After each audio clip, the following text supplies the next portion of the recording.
যে যায় সেই ফিরে আসে আর বলে, যার দুঃখ নেই, ভাবনা নেই, সর্বদাই হাসি মুখ, সর্বদা খুশি মেজাজ, কই এমন লোকের তো আর দেখা পাওয়া গেল না।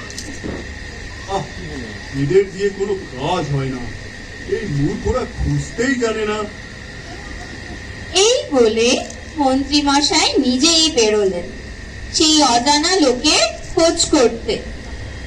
বাজারের কাছে মস্ত এক দালানের সামনে দেখলেন মেলা লোক জমে গিয়েছে, আর এক বুড়ো শেঠজি হাসি মুখে চাল ডাল কাপড় উপহার দান করছেন। মন্ত্রী ভাবলেন, বাহ, এই লোকটাকে তো বেশ হাসি খুশি দেখাচ্ছে, এর কাছে তো অনেক টাকা পয়সাও আছে দেখছি। তাহলে আর ওর দুঃখই বা কিসে, ভাবনাই বা কিসে? তাহলে ওরই একটা জামার তোষক চেয়ে নেওয়া যাক। মন্ত্রী মশাই এইরকম ভাবছেন, ঠিক তখনই একটা ভিখারি করেছে কি, ভিক্ষা নিয়ে শেঠজিকে সেলাম না করেই চলে যাচ্ছে। আর শেঠজি রাগ দেখে কে, তিনি ভিখারিকে গাল দিয়ে ভিক্ষা কেড়ে নিয়ে তাকে তাড়িয়েই দিলেন। ব্যাপার দেখে মন্ত্রী মশাই মাথা নেড়ে সেখান থেকে সরে পড়লেন। তারপর নদীর ধারে এক জায়গায় গিয়ে দেখলেন একটা লোক ভারী মজার ভঙ্গি করে নানা রকমের হাসির গান করছে। আর তা দেখে চারিপাশের লোকেরা হো হো করে হাসছে। মানুষ যে এত রকমের ভঙ্গি করতে পারে তা মন্ত্রী মশাইয়ের জানাই ছিল না। মন্ত্রী মশাই ওর তামাশা দেখে এসে তো অস্থির হয়ে গেলেন, আর ভাবলেন, বাহ, এমন আমাদের লোক থাকতে কিনা আমার লোকগুলো শুধু হতাশ হয়েই ফিরে যায়। আচ্ছা, এই লোকটা কে হে? এ হচ্ছে গোবরা মাতাল। এখন দেখছেন কেমন খোশ মেজাজে আছে, কিন্তু সন্ধে হলেই ওর মাতলামিতে চেঁচামেচি আর উৎপাত শুরু হয়। ওর ভয়ে পাড়ার লোক তিষ্ঠতে পারে না। সারাদিন খুঁজে খুঁজে মন্ত্রী মশাই সন্ধেবেলায় বাড়ি ফিরলেন, কিন্তু সেই লোকের সন্ধান কোথাও পেলেন না। এমনই করে দিনের পর দিন তিনি খোঁজ করেন আর নিরাশ হয়ে বাড়ি ফেরেন। তার উৎসাহ প্রায় ফুরিয়েই এসেছে। এমন সময় হঠাৎ এক গাছতলায় পাগলা গোছের বুড়ো লোকের দেখা পেলেন। লোকটার মাথা ভর্তি চুল, মুখ ভরা দাড়ি, সমস্ত শরীর যেন শুকিয়ে দড়ি হয়ে গিয়েছে।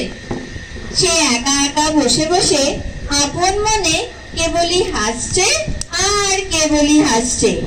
মন্ত্রী মশাই বললেন, এই, তুমি হাসছো কেন?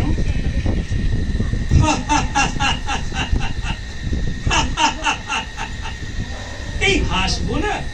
পৃথিবীটা বন বন করে ঘুরছে, গাছের পাতা ঝরে যাচ্ছে, মাঠে মাঠে ঘাস গজাচ্ছে, রোদ উঠছে, বৃষ্টি পড়ছে, পাখিরা গাছে এসে বসছে, আবার উড়ে যাচ্ছে।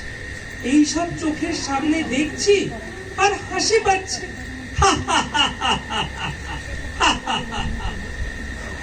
তা না হয় বুঝলাম, কিন্তু শুধু শুধু বসে বসে হাসলে তো আর মানুষের দিন চলে না। তোমার কি কোনো কাজকর্ম নেই? তা কেন থাকবে না? এই তো সকালবেলা নদীতে যাই, সেখানে স্নান টান সেরে লোকজনের যাওয়া আসা, কথাবার্তা, এইসব তামাশা দেখে গাছের তলায় এসে বসি।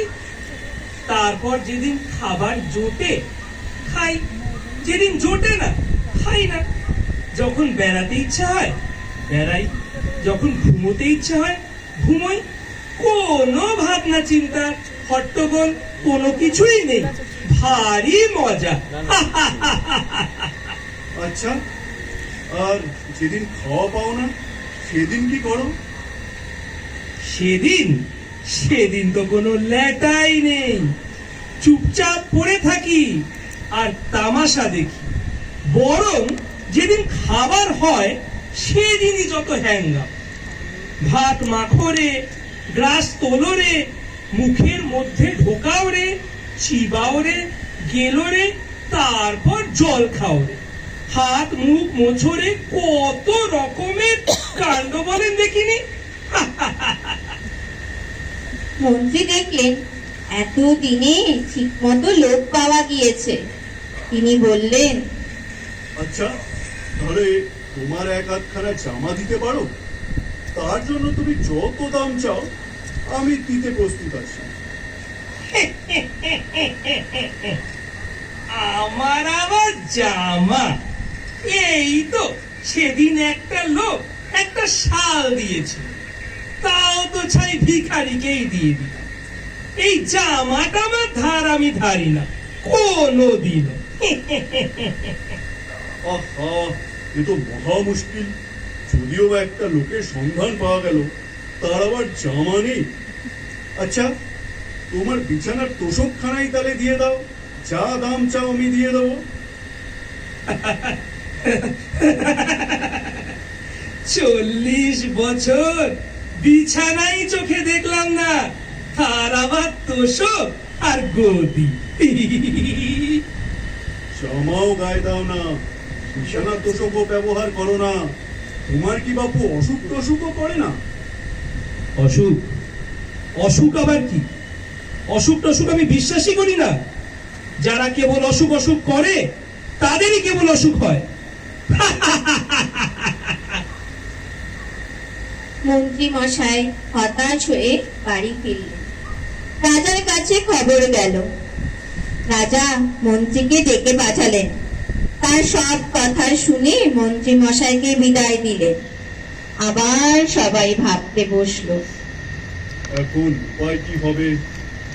চিকিৎসাও হলো না, অনেক পথ গেছিল, সেটাও গেল ফুসকে। না, আর তো বাঁচবার উপায় দেখছি না। এদিকে রাজা মশাইও ভাবতে বসলেন।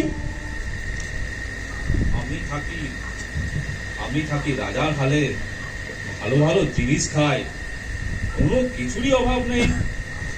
লোকেরা সব সময় তোয়াজ করে। আমার আবার হলো অসুখ। আর ওই হতবাকা ফকির, যার চাল চুলো নেই, জামা নেই, কম্বল নেই, গাছতলায় পড়ে থাকে, যা পায় তাই খায়, সে কিনে বলে অসুখ টসুখ কিছুই মানে না। সে ফকির হয়ে অসুখ ফুটিয়ে দিতে পারলো, আর আমি রাজা হয়ে পারবো না? হ্যাঁ, নিশ্চয় পারবো। এই ভেবে তারপর তিনি রাজা ঘুম থেকে উঠে পাত্র মিত্র সবাইকে বললেন, এই যা যা দেখিনি হতভাগা মূর্খগুলো, সব যা যা, তোরা সবাই গিয়ে বস। তোরা কেউ কিছু করতে পারলি না। এখন এই দেখ, আমি আমার অসুখ নিজেই সারিয়ে নিয়েছি। আজ থেকে তোরা আবার সবাই গিয়ে বসবি, আর যে তু শব্দটি করবে তার মাথা উড়িয়ে দেবো। জয় রাজা মশাইয়ের জয়। জয় মহারাজের জয়।